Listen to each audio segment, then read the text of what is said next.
नमस्कार दोस्तों, आप देख रहे हैं आरएन टीवी उत्तर प्रदेश में। हूं आपके साथ मेघा शंकर। आज हम बात करने वाले हैं लद्दाख के उस बड़े आंदोलन की जिसने पूरे देश का ध्यान अपनी ओर खींचा हुआ है। हाल के दिनों में वहां प्रदर्शन तेज हुए और इसके पीछे युवाओं की नाराजगी, उनकी मांगे और लंबे समय से चल रही समस्याएं हैं। हमारी कोशिश होगी कि हम आपको पूरी जानकारी सरल भाषा में दें, बिना किसी पक्ष में जाए, सिर्फ तथ्य और हकीकत आपके सामने रखें। तो आइए शुरुआत करते हैं इस रिपोर्ट की।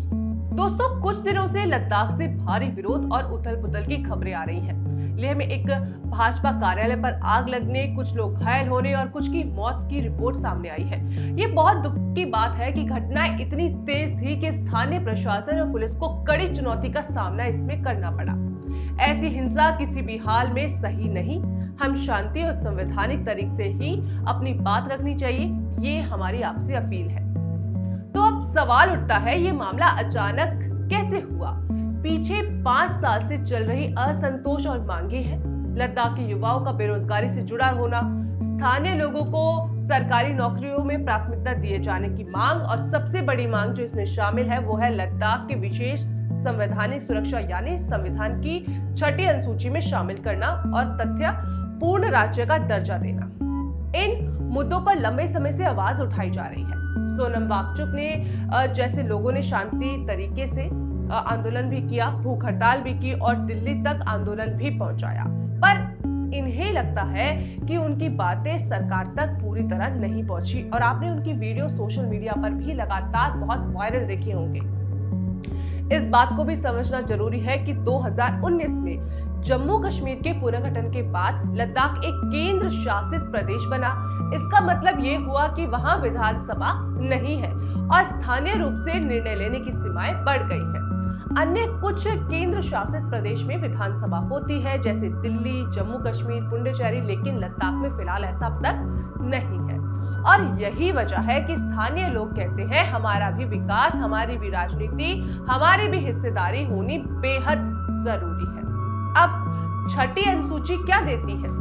आसान भाषा में समझाएं तो आपको ये उनसे इलाकों के लिए है जहां बड़ी संख्या में आदिवासी या स्थानीय जनजातियां रहती हैं।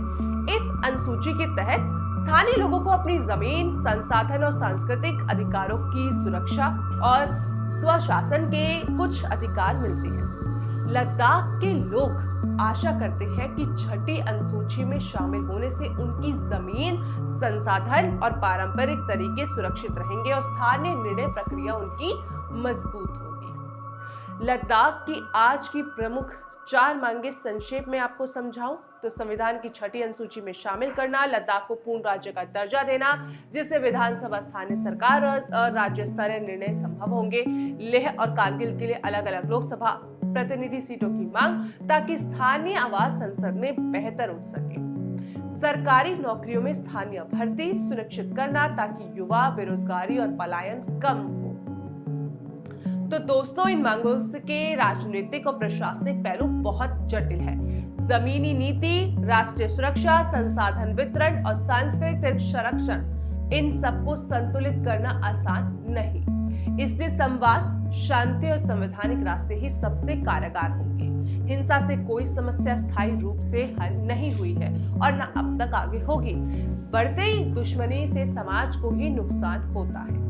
अंत में मैं मेघा शंकर के रूप में लद्दाख के सभी शांति प्रिय लोगों, विशेषकर उन युवाओं से अपील करते हैं कि संयम रखें, हल की ओर चले और हिंसा ना करें। साथ ही प्रशासन से निवेदन है कि वे संवाद के रास्ते खोले और स्थानीय लोगों की जायज चिंताओं पर सार्थक चर्चा करें। नमस्कार।